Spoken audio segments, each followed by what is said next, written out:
Uttar Pradesh BJP में अंदरूनी कलह की खबरें सामने आ रही हैं। लखनऊ से दिल्ली तक बैठकों का दौर चल रहा है। रविवार 14 जुलाई को यूपी कार्यकारिणी की बैठक में बीजेपी अध्यक्ष जेपी नड्डा ने हर नेता को सुना। फिर 16 जुलाई को दिल्ली में जेपी नड्डा से केशव मौर्य और यूपी बीजेपी अध्यक्ष भूपेंद्र चौधरी मिले। पिछले 48 घंटे में लखनऊ की लड़ाई दिल्ली तक पहुंच गई।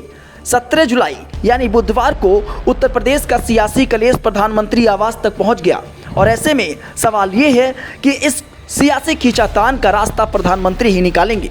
सबसे पहले बात करते हैं यूपी में 2022 में हुए विधानसभा चुनाव की। तब चुनाव की तारीखों का ऐलान तक नहीं हुआ था। इससे पहले 21 नवंबर 2021 को लखनऊ में प्रधानमंत्री मोदी का हाथ मुख्यमंत्री योगी आदित्यनाथ के कंधे पर दिखा था। तब उन तमाम अटकलों, विरोधियों की तरफ से प्रचलित कहानियों, किस्सों का अंत इन्हीं तस्वीरों ने 2 साल पहले कर दिया था। जिन राजनीतिक किस्सों में ये बुना गया कि लखनऊ से दिल्ली के बीच दायरा है, तब विरोधियों को नरेंद्र मोदी ने ही जवाब दिया था। 2 साल पहले पीएम मोदी ने कहा था कि यूपी प्लस योगी बहुत है उपयोगी।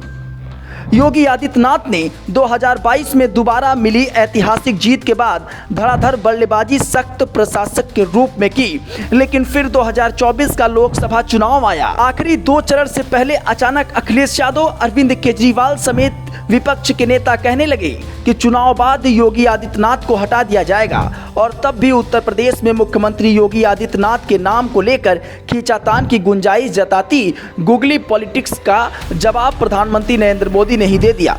पीएम मोदी ने एक रैली में कहा था कि 1 डिस्ट्रिक्ट 1 प्रोडक्ट का मिशन पूरे देश में नई इज्जत बना रहा है। अगर विकास को कोई नई ऊंचाई पर ले गया है तो योगी जी की सरकार ले गई है।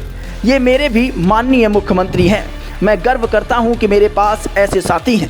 2017 में मुख्यमंत्री चुना जाना, फिर 2022 में मुख्यमंत्री पर भरोसा, 2024 के चुनाव से पहले उत्तर प्रदेश के मुख्यमंत्री पर गर्व जताना, तो क्या अब 2024 के चुनाव के बाद यूपी में मची खींचातान का रास्ता भी प्रधानमंत्री ही निकालने जा रहे हैं? केशव मौर्य 4 दिन से इस बात पर जोर देने में जुटे हैं कि संगठन से कोई बड़ा नहीं है। यह कहकर केशव मौर्य यूपी में सीटों पर जिम्मेदारी का गोल पोस्ट केवल सरकार पर डालकर खुद अपनी जवाबदेही से बच रहे हैं। और क्या इस बात को हवा दे रहे हैं कि कार्यकर्ताओं की बात नहीं सुनी गई? सवाल उठा है कि केशव प्रसाद मौर्य 2017 में डिप्टी सीएम बनाए जाते हैं, 2022 में अपनी ही सीट हारने के बाद फिर से उप मुख्यमंत्री बनाए जाते हैं, जो बीजेपी के सत्ता में आने से लगातार उप मुख्यमंत्री पद पर हैं, जो 2017 से 22 के बीच पीडब्ल्यूडी जैसे अहम मंत्रालय के साथ 4 विभाग संभालते रहे, जो 2022 से अब तक 4 बड़े विभागों का काम संभालते आ रहे हैं। वो सरकार में खुद रहकर सीटों के नुकसान के मंथन में सरकार से बड़ा संगठन वाला दांव क्यों चल रहे हैं? Bureau report, Gorakhpur post.